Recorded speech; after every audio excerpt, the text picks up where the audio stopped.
Good afternoon. Tonight, I'm very happy to welcome a great friend of mine, actor and director and producer, Hani Al Naimi, also known as Michael DeSanti, correct? Correct. How are Hi, you, everybody. Hani? I'm good. How are you? How's everything? Long time. Of I course, am. Hani, we met in Los Angeles maybe 10 years ago or more. Yep. And we published an interview with him, a written interview on Egypt Today magazine. Right. And the interview is still online, by the way, for people who wants to discover it. And here we are again, welcoming Hani. How are you, Hani? How is everything in Los Angeles? Very good. Very good, Sharif. Thank you for asking. You know, they just announced the Oscar nominations today, which was very interesting. It Yes, I kind of, just read on the news feeds here on Microsoft. I would yeah, check it out, yeah, Uh, First, I want to know, Hani, why mhm, did you switch off to your original name? Of course, you mentioned in the interview yeah, when you came to the United States, an agent advised you to look for a non-Arab name, correct. and you have chosen, Michael, which is a very common, name, and Desanti, which is what a variation on Armand Asante, one of your favorite actor, a great character actor, of course. So tell Correct. me about it.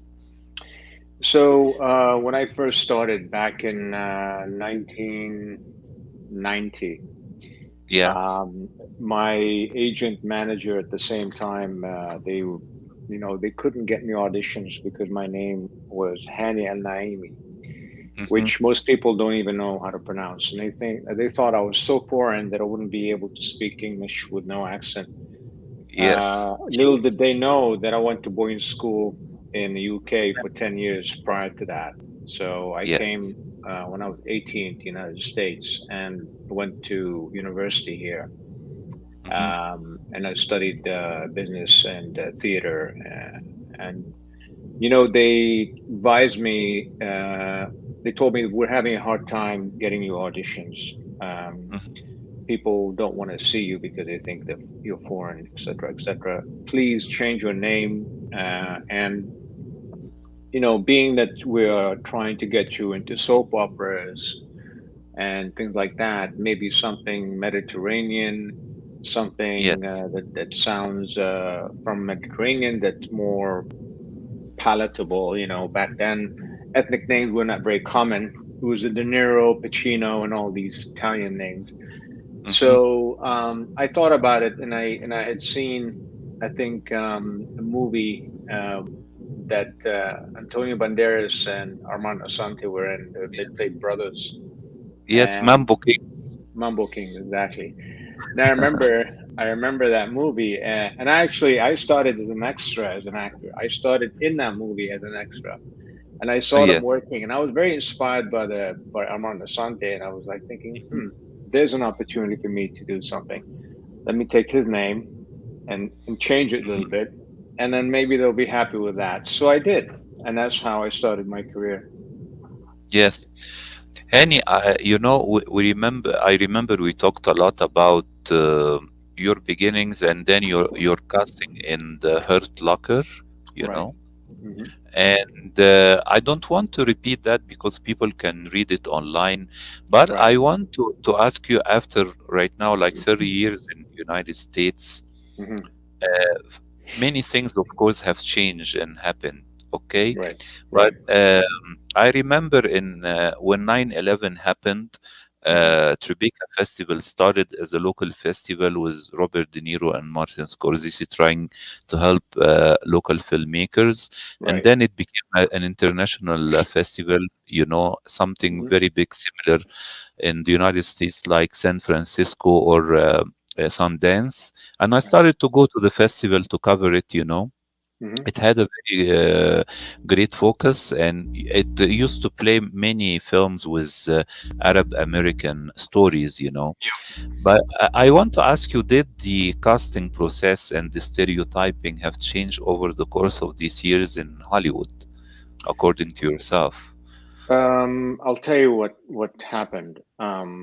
Right before 9/11, Hmm. Middle Eastern culture was more accepted. You would go down here in LA in Los Angeles, and sometimes you would hear somebody listening to Amr Diab, or somebody Hmm. like that. It was becoming mainstream part of the in culture, artistic culture of Los Angeles, and more accepted and more, what's the right word, chic. And Hmm. then after 9/11, everything came to a stop and it completely went the other way. The pendulum swung all the way to the other end, where people became very anti-Muslim, anti-Arab, anti anything to do with the Middle East.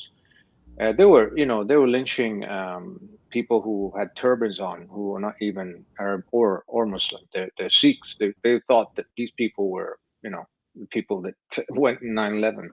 And it's a lot of misunderstanding and ignorance that fueled that extreme reaction the other way. It has come down quite a bit. Uh, the Hmm. you know After the United States went to Afghanistan and they just pulled out, we're talking about 20 years of war. That's a long time, and it's not a war that the United States can claim that it won. So it became more accepted that we have to look at these people, the enemy, so to speak, people who are from the Middle East and all these places, and not as necessarily an enemy, but trying to understand them. Because, out of 20 years of war, what did we get? Nothing. Nothing was accomplished. We're Yes. back to where we were before. So now the pendulum has come down to the middle. It's not this way or this way.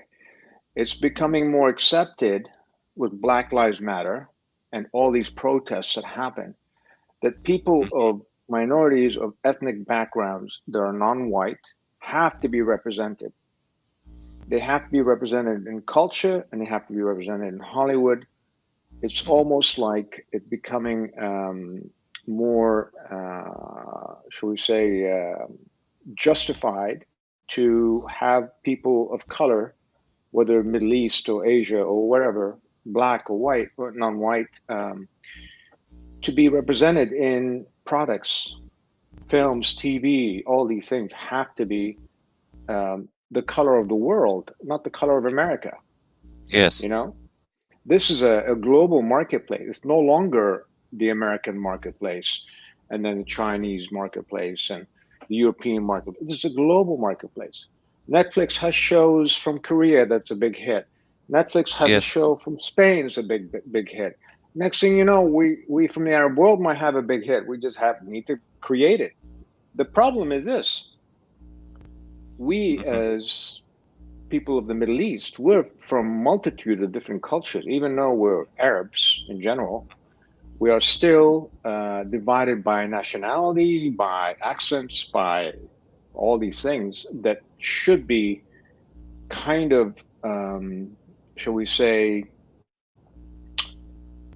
put together in such a way, in a synergetic way, where you can make a product that appeals to all of the Middle East, not just one nation, Egypt, Saudi Arabia, Jordan, Lebanon, whatever.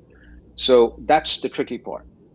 Hmm. So when I watch shows, like I was watching a couple of days ago, Newton's Law. I don't know if you know that Egyptian show, Newton's Law. Yes. It was made last Ramadan, you know, with Yes, Mona Zaki. with Hmm. Monazaki. And I watched it and I thought, it's not bad. They tried to accomplish something. Nobody's been able to do that. It's one step in the right direction, but there's so much more to do. So much more. Of course. The Hmm. other the other problem is, you and I talked about this 10 years ago. Hmm. We have multitude of Arab folklore, mysticism, heroes that nobody is doing anything about. Nobody's creating the stories to inspire these young kids about, uh, these stories, that legends that we have, that would create very good entertainment for the marketplace. You know, Hmm. we have to be able to do that and develop these stories and make them more of a mainstream, so that the Squid Game version would be our, maybe something that's a legend that nobody's done a movie about, Alf Layla Hmm. Layla, or something like that. So we have to kind of coerce the market to support our story, so we can represent our region, and that takes money, time, and effort, and people that have support will. If you have support, if you have the community embracing what you're trying to do, the mission, then you're able to do it. Unfortunately, the support is not here, not in the United States anyway. And in Hmm. Egypt, we know what happened. They kind of shrank the industry to a level where it's it's a government run entity now. Hmm. So are we going the right direction or the wrong direction here? This is the Yeah, problem. you know, more maybe than 15 years ago, in the media city in Egypt, Yeah. there was a leading film critic, and maybe you know him very much, and Yasmin, your wife, know him very well.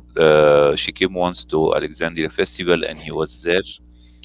She was presenting one of her films, Mr. Yusuf Riz Allah. He passed away, and he used to handle, besides his work as a television presenter, and he was head of the Nile TV. He was handling the international relations in the media city in Cairo. In, Right. and he was trying to get films that should be shot in Egypt. And I used to work with him. He taught me a lot of stuff since I began working in the industry like 30 years ago. And he was trying to get, some kind of funds to produce The Alchemist by Paulo Coelho, for Mm-hmm. instance. Mm-hmm. And at the time, there was a producer who wanted to cast Lawrence Fishburne, Lauren and Fishburne, yeah, the actor. yes, Uh-huh. yes, and also international actors. Me, Mm-hmm. my own uh, uh, uh, theory about realizing this is co-production, I think, or to find stories that can take place, something like you mentioned Newton law, but and also in film, I mean, you can find stories that can take place between the United States, between Europe and the Arab world, and to Mm-hmm. bridge the culture between these three continent, Right. finding production, finding stories that have different ethnic background, something like that. It needs, I think, producers who have some kind of motto, in their lives, Mm-hmm. not your Mm-hmm. common producers. Right. And I think of course, you are familiar with Indiana Jones, or you know uh, uh, Jack Ryan character was played by Harrison Ford, Mm-hmm. and these kind of characters, we must find some similar characters, because you have a character like Indiana Jones. I was fascinated by it when I was a child, because he's a professor. He has suit and tie like Jack Ryan, and Mm-hmm. also he goes to the desert or goes to the jungle with his shotgun or his machete. So you have, I think we can find similar stories and similar, colorful Right. characters Yeah. in our history, right? Yeah. Hmm. I Do you, think not only that, but uh we have so many stories. Just to give you an instance, the hmm the biographies that Egypt was able to make about historical figures. Yeah, yes, There's so many stories. Asmahan, Kulthum. Nobody done anything about Kulthum.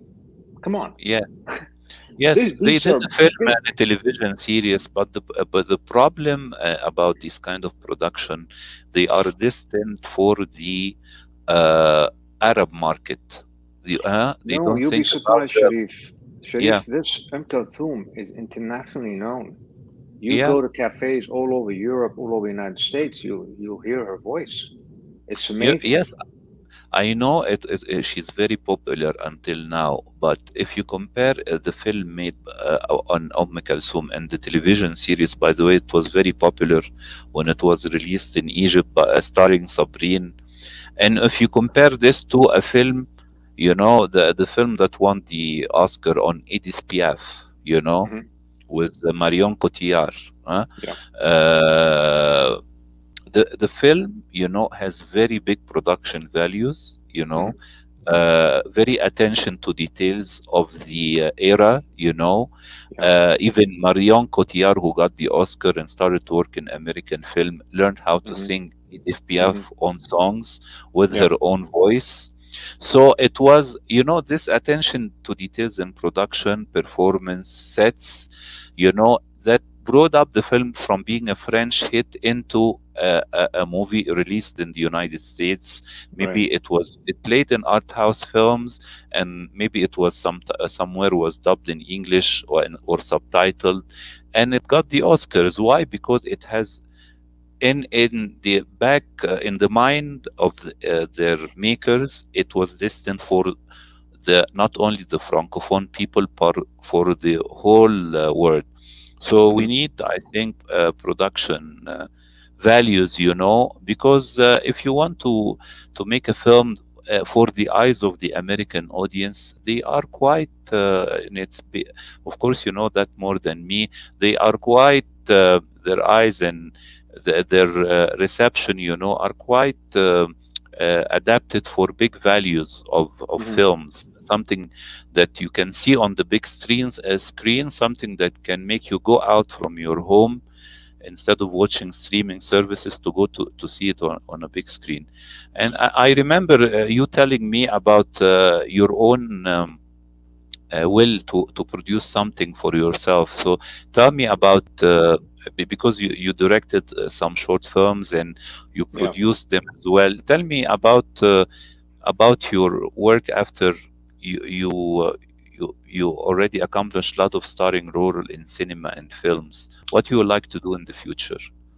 Okay, so what I've done in the past few years is I've decided to have more control over what I'm going to be working on instead of waiting for the phone to ring Yes. and me taking a job offer or me auditioning for a big film or whatever that is. I try not to audition anymore. If somebody offers me a job and I'm interested, I'll take it. My focus now is about writing, directing, producing, Hmm. because I feel the people of my background and your background don't have a voice in the content. We essentially have to show up and play a part in somebody else's idea. I wanted to get create my own ideas. So I've developed three different scripts so far. Each one is at various stages of development. Um, there's one particular one that I was very close to making pre-pandemic. I had a major Hollywood star attached. She agreed to do it, and she wanted to produce it with me because she was so emotionally attached to the script. She loved the script, and she wanted to be a part of the producing of it. And I was looking for the lead male, and then Hmm. the pandemic hit, and then financing went away. She, of course, couldn't work on it because I couldn't put it together anymore. They shut down everything. So that opportunity is still ongoing. I'm trying to put it back together Hmm. with somebody, a very well-known producer and Hollywood actor named Fisher Stevens. Fisher Hmm. Stevens is a producer as well as an actor. So we're teaming up together, trying to put this thing together. I have another script that I resurrected from 12 years ago that I wrote for myself to lead. Now I'm thinking about directing that one. That one's an action story. It takes Mhm. place in the Middle East, and it's about, should we say, it's kind of like Taken, but not really. Mhm. Um, it's about an artifact and somebody wanting the artifact for. I can't really talk about it too much because, as you know, the intellectual rights sometimes are Of course. challenged and all that stuff. Yes. And I've also have the adaptation of a book that you're aware of, The Collaborator of Bethlehem. I had optioned Yes. that book for 5 years, 6 years, trying to get it to be financed and hopefully done. And the option ran out, unfortunately. I spent a lot of money, a lot of time trying to get it to go, but I approached a well-known actor, and he thought it was too one-sided, and all these other reasons. But Mhm. anyway, that is still something, a possibility that I might do. Um, in fact, if that, maybe I could probably lead that Mhm. film instead of just directing it and producing it. So I have these Yes. three projects, um, and I've been in multitude of films, TV shows since then. I just finished a movie in Mexico. Um, Sometimes you have to play the parts that you don't want to play just to, you know, for the paycheck. Mhm. Yes. And that was exactly that.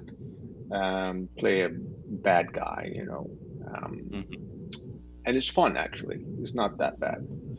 And I've directed two short films. I produced three other short films, and I produced a feature film that I think you know about. It's a horror film, Yes. um, and you know, uh, it's an ongoing process. It's a commit. It's a lifetime commitment when you're in this business. You can't just think, oh, let me just try it out and see if I can make it. If that happens, you're one in a billion. It doesn't happen that way. The overnight Yes. successes that people hear about are people who've been working at it for 20 years most of the time. They don't hear the 20-year story. They hear, oh, overnight success. Mhm. So, my advice to people who are thinking about getting in the business is don't look at Mhm. it like a sprint. It's a marathon. And it's a Yes. marathon that takes multitude of skills, not just running. It's like a triathlon. You have to be good at 10 different things now, not just one. You have to be good at Mhm. acting, directing, producing, and writing. And if you can do all these things together and do them well, you have a good chance. Yes. But my final questions, Hani, Yeah. right now, during the last years, since your beginnings, right now, like you have more than 30 years career, did you try or you being approached by Arab producers to do something in Arabic in the Arab world uh, during the past years, or this is something right now you are most confined in Hollywood? Um, I have never been approached to do anything in the Middle East. The only Mm. project I've done in the Middle East is actually The Hurt Locker, and that was by an American Yes, producer and director. yes. Um, I don't know why, Hmm. honestly. Perhaps it's a somebody not knowing that I'm actually Middle Eastern Arab and I speak Arabic fluently. Hmm. A lot of people in the Middle East don't have me on their radar because they don't know me. Hmm. And then there's confusion with the name Michael DeSante, my real name Hani, and then it becomes a kind of a big question mark for them. Hmm. So I hope that somebody out there that is a producer or director or writer that is of my nationality or Middle Eastern can collaborate with me or something. It would be great. I love to work with people of my culture. Hmm. Yes, but did you try to go to festivals in the Arab world in I the have. I've last been to Dubai. I've been to Dubai? Dubai when it Hmm. was on. Uh, Yes. I went to Tribeca, Hmm. the Qatar, Doha. I was No, there. The second edition, they had Antonio Banderas, Omar Sharif, when they did yes. Doha Festival. I was there in this Yeah, I went the edition. first time, the very Yeah, first one. I yeah. went to Dubai when Impossible was being shot there. I The, can't ba- remember what it the was. yeah, for the Yeah, opening film because it yeah, was shot there the year before. right. Yes, yes. We went to Dubai the last edition because I want to show it Yeah, to my wife. We were lucky. yeah, yeah. You know, Yes, don't be too sure. They may bring it back because the Red yes, Sea Festival, they created a little bit of competition in the Middle East, of course, and the of course. Cairo Film Festival is becoming more prominent now. So Dubai might come back, or Abu Dhabi might do something. You never know. Yes, yes, yes. I think so. I hope so, because as I seen the coverage of the Red Sea Festival, and right now, the plans of Saudi Arabia, they want to become very big, not only in the Gulf but all around the world. You know, in the entertainment industry, about they are expanding in everything. You know, and I Yeah, think artists like yourself, should have a place uh, as well for the younger generation who would like to venture into filmmaking and in entertainment. There are a lot, of course, coming from the Gulf and all over the Arab world right hmm now. And I think also the streaming service is a solution for this, because the production value right now of television is has become very close to films. right. So I think in the coming year we'll see a lot of changes in the industry and the production module. Who knows? I agree. I agree. I hope there's more synergy among people of different nationalities, and hopefully create good projects together. Yes. Hani, I want to thank you very much for this great interview. I'm beginning to share it Thank you. across my social media. Please do yourself as well.